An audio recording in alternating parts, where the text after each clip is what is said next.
लोकसभा चुनाव के नतीजों के बाद सीटों के लिहाज से देश के दूसरे बड़े राज्य महाराष्ट्र में असंतोष के स्वर फूटने लगे हैं। पहले एनसीपी अजीत पवार गुट ने नाराजगी जताई और उसके बाद शिवसेना एकनाथ शिंदे की नाराजगी भी सामने आ रही है। मंत्रिमंडल में अजीत पवार ने मंत्रिमंडल का कैबिनेट मंत्री का पद ठुकरा दिया। उसके बाद में शिवसेना को राज्य मंत्री स्वतंत्र प्रभार का पद दिए जाने के बाद शिवसेना की नाराजगी आई और आज एकनाथ शिंदे का बयान भी सामने आया, जिसमें उन्होंने कहा कि 400 पार का नारा जो है वो लुटिया डुबाने वाला साबित हुआ।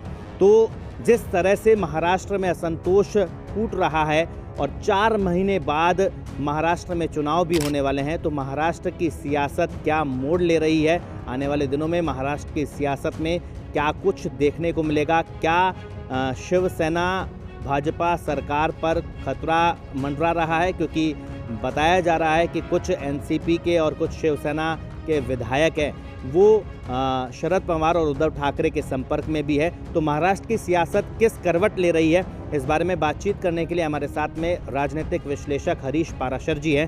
हरीश सर, क्या लगता है, क्योंकि जिस तरह से नतीजों के बाद में महाराष्ट्र क्योंकि सियासत पर पूरे देश की नज़र रहती है, बार बार वो अपना असर दिखाती है, इस बार क्या करवट लेती नज़र आ रही है?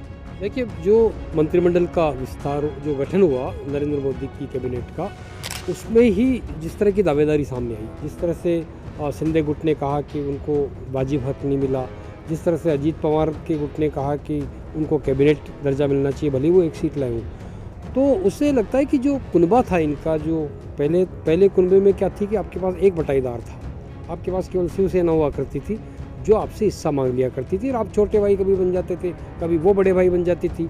तो वो दृश्य था पिछले 5 साल पहले के दौर का। लेकिन पिछले 5 साल में जो घटनाक्रम हुआ, जिस तरह से वहाँ शरद पवार की टीम को तोड़ा गया, जिस तरह से वहाँ पूरी शिवसेना में विभाजन हुआ, अब वो कैसे हुआ उसका भी आप समझ लीजिए कि पूरा जो फोकस रहा लोगों का सत्ता के खातिर जुड़ने का रहा। तो अब क्या हो गया कि आपके बटाईदार ज़्यादा हो गए। अब एक और किस्सा आ रहा है कि राज ठाकरे भी शायद इस बार आएंगी, क्योंकि बीजेपी को उन्होंने साथ दिया था, चुनावी सभाओं में संबोधन किया था। तो अब 3 नहीं 4 बटाईदार हो जाएंगे, बीजेपी हो जाएंगी, शिवसेना जो दूसरा गुट है, जो शिंदे वाला गुट है, और अजीत पवार वाली राष्ट्रवादी कांग्रेस पार्टी हो जाएगी, और राज ठाकरे खुद हो जाएंगे। तो 288 सीटों के अंदर अब किस तरह से ये महायुति जो बनेगी 4 दलों को मिला के, वो कैसे करेगी, ये बड़ा रिस्क है, क्योंकि अभी असंतोष तो सामने आ ही गया। जी हरीश जी, जिस तरह से पहले शिवसेना को तोड़ा, एकनाथ शिंदे को अलग किया, सरकार बनाई भाजपा ने, उसके बाद शरद पवार की पार्टी एनसीपी को तोड़ा, अजीत पवार को शामिल करके महाराष्ट्र में बीजेपी सरकार चला रही है, एक साथ चुनाव लड़ा, लेकिन एकदम से इन दोनों को एक तरह से कहा जाए दरकिनार करने की वजह आप क्या मानते हैं, क्या लगता है आपको? क्योंकि विधानसभा चुनाव को लेकर ये रणनीति का एक हिस्सा है। देखिए, इसको यूँ माना जा सकता है कि लोकसभा में जो उम्मीदें थी बीजेपी को अपने इन घटक दलों को लेकर के, अपने सहयोगी दलों को लेकर के, वो नहीं आई। अब अगर एक सीट कोई ले आए और कहे कि मुझे कैबिनेट मंत्री दो, तो वो भी मुझे लगता है कि बीजेपी के बड़े नेताओं को गवारा नहीं होगा।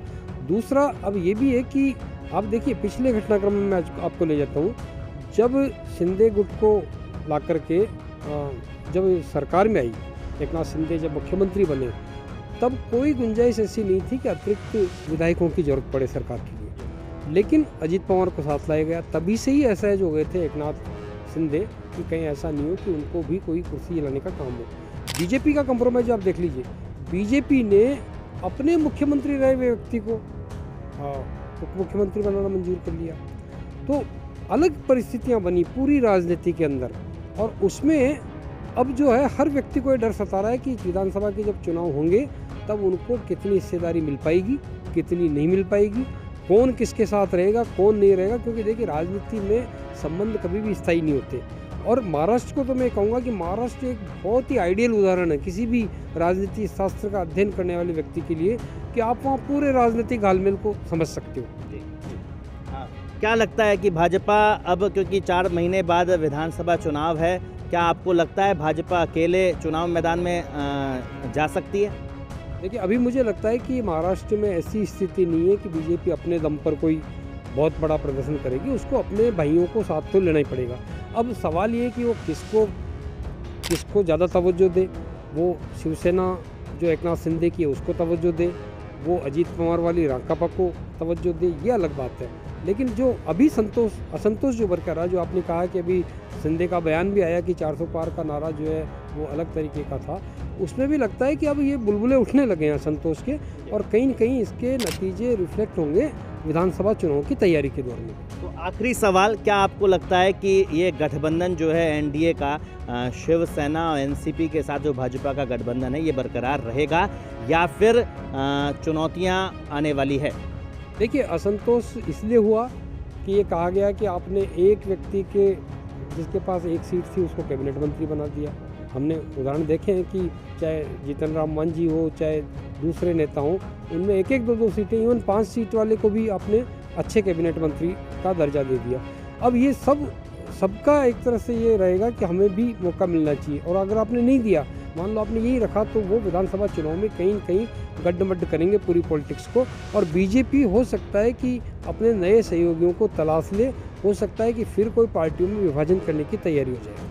निश्चित तौर पर जिस तरह से महाराष्ट्र की सियासत करवट ले रही है उसके बाद में कुछ भी स्थायी रूप से नज़र नहीं आ रहा है। कई समीकरण बदलते नजर आएंगे क्योंकि 4 महीने बाद महाराष्ट्र में विधानसभा चुनाव है। ऐसे में जो एनडीए गठबंधन कितना मजबूत है इसका फैसला भी 4 महीने बाद जो विधानसभा का चुनाव होगा उसमें इनकी एकजुटता है जो है वो तय करेगी।